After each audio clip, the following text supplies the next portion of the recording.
Hey, it's Biddy Penny. Welcome back to my channel. This is part 2 of playing with the gouache backgrounds that I had made. If you didn't see that video, it's my Hemi palette setup, and then I made some swashy backgrounds, if you will. I was just playing with paint, basically. And I'm just showing you here the details of that embossing folder, but I'm actually going to emboss this background with something different. So the Golden Girl ones, I'm going to get to that in a minute. I know it kind of started there, but this is really where we're jumping in. So I have this very abstract background that I had made, and then I just embossed it with those upside down triangles, and now I'm bringing in Distress Oxide because Distress Oxide is like a mixture of pigment and dye ink. It sits on top of a surface very well. So I had a feeling it was going to stand out as much as I wanted it to highlight these triangles, and it worked. I'm using a small brush. Honestly, you could use your finger if you're okay with getting inky fingers.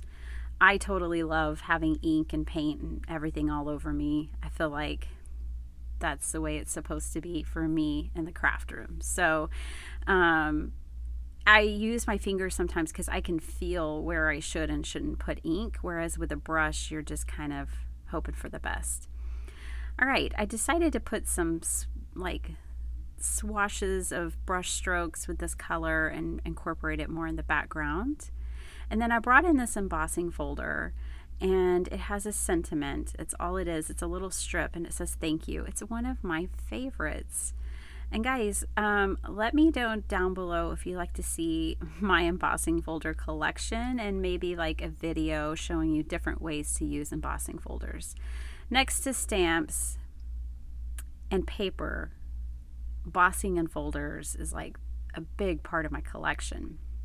I mean, I kind of have it all, but it's a big deal in my craft room. So I'd love to share that with y'all and show you some different techniques if you're interested.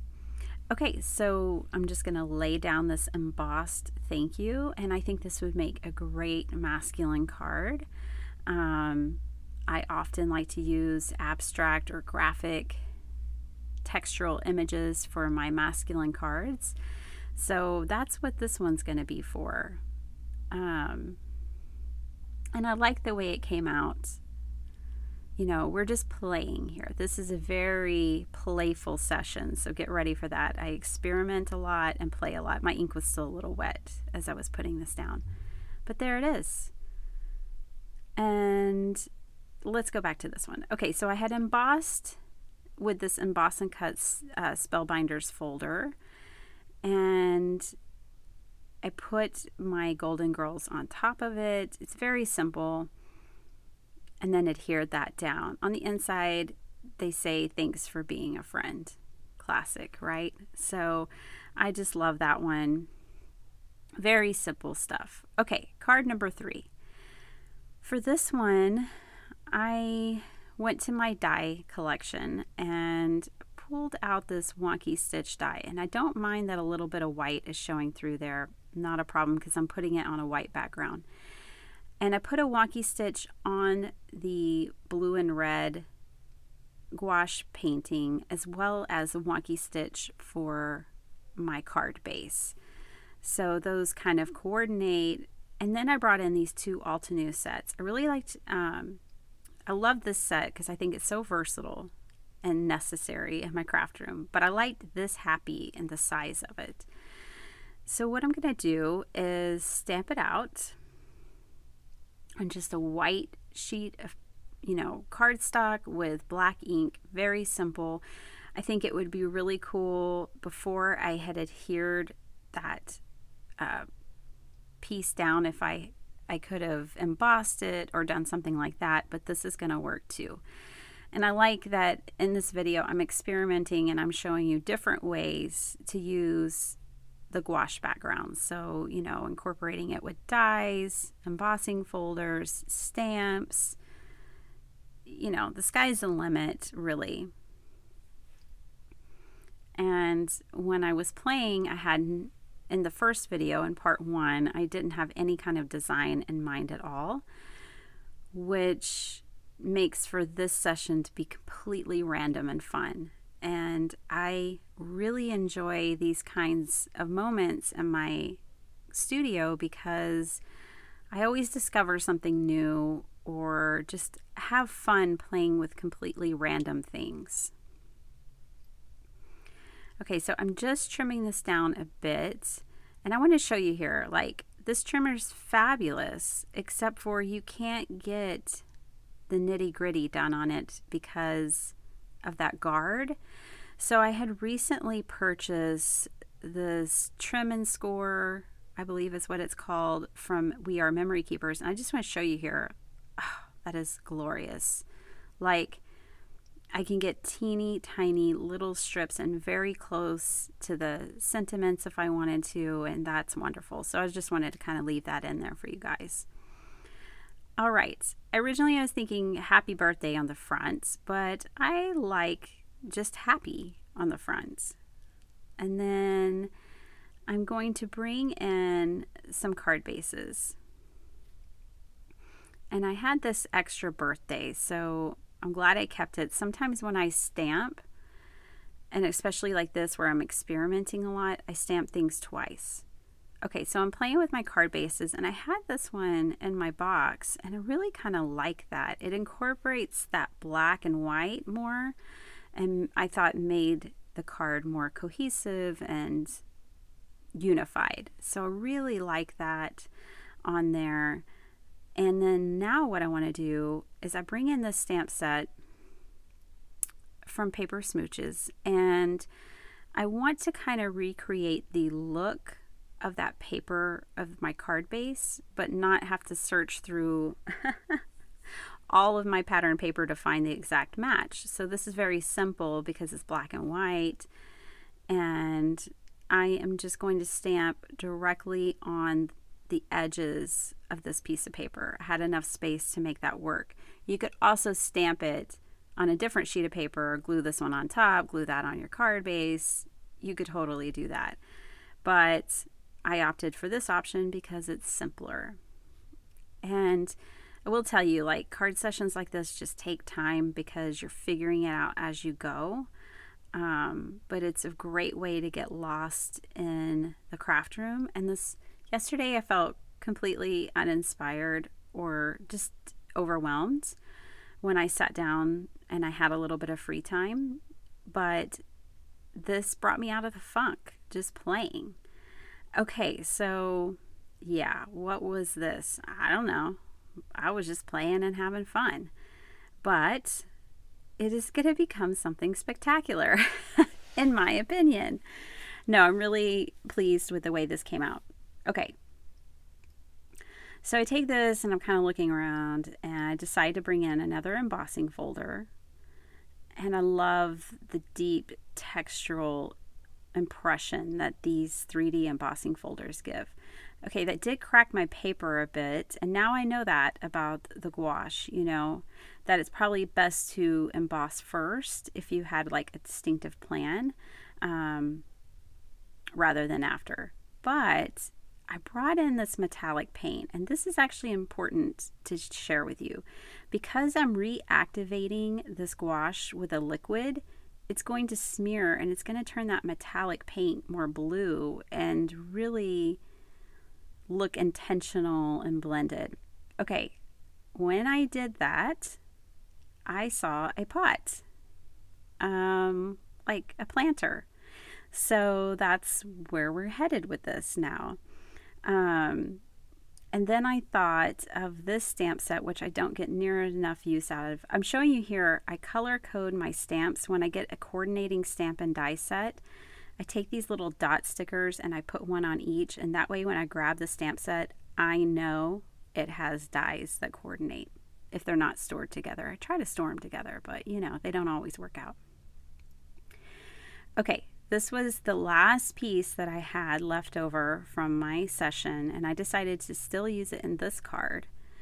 And the red is going to be the base of my flower.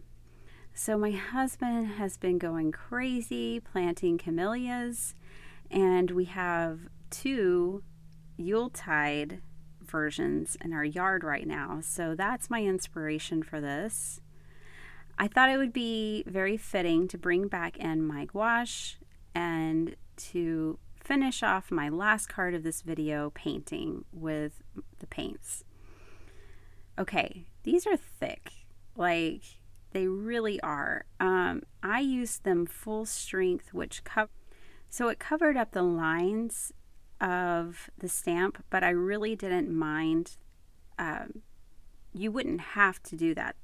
Like if you water these down slightly and use them more like a water-based watercolor or paint, then you can clearly see your lines. But I went full strength here, and you'll see why in a minute. But this is one of the reasons why I got gouache to play with, and these in particular, was because I kind of want to play. There's a lot of different ways I actually want to play with these, but one of the ways is like how I'm going to color this up here today, and that is taking a stamped image and really trying to make it my own, like keeping true to the way it's designed by the stamp company and using their cues. For example, with this flower, there are lines drawn in the stamp that gave me my cues of these brush strokes.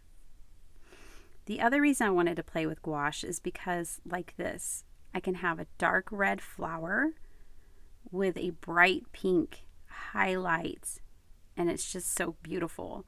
Usually when we're using stamps and ink, we have to have a layering stamp set to get a version of this, or we have to layer our stamps in a way where we can get this. Or if you use watercolor, you typically build from light to dark. So I really felt like this was going to give me some versatility that I want, and it would be refreshing and fun to play with, and so far it really has been just that. So this flower, I think, just turned out so beautiful, and it's so different than any other time that I've used this stamp, which, to be honest, I haven't used it that much. But this is a typical stamp. I mean, this is a one-go stamp with detail that you guys have plenty of, whether it's a flower or a bear or a mushroom, no matter what it is, right? So I feel like it's just going to give me a new approach, and I'm very excited about that. So I'm just coloring this up here, and I'm sorry, I do dip into colors that you can't see. You can't see my full palette in this view, but I used a light pink and then like a magenta on top of it.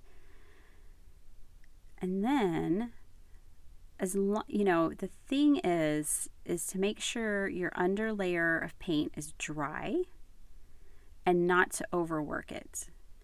So the other thing that I really appreciate about the results I got with this flower today were the brush strokes. I thoroughly enjoy seeing my brush strokes. It makes it like a little piece of art, and I like that. I appreciate everyone's cards, all the different designers, all their different styles, and they are art to me. This just makes it, for me, like a little more of that artistic touch. So I really liked how building my color gave me the brush strokes and gave me the ability to see the stamp's possibilities in a new way.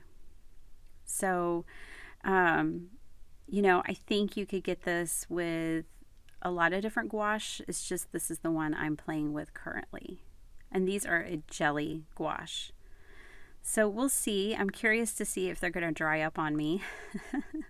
But if they do, I could reactivate them with water.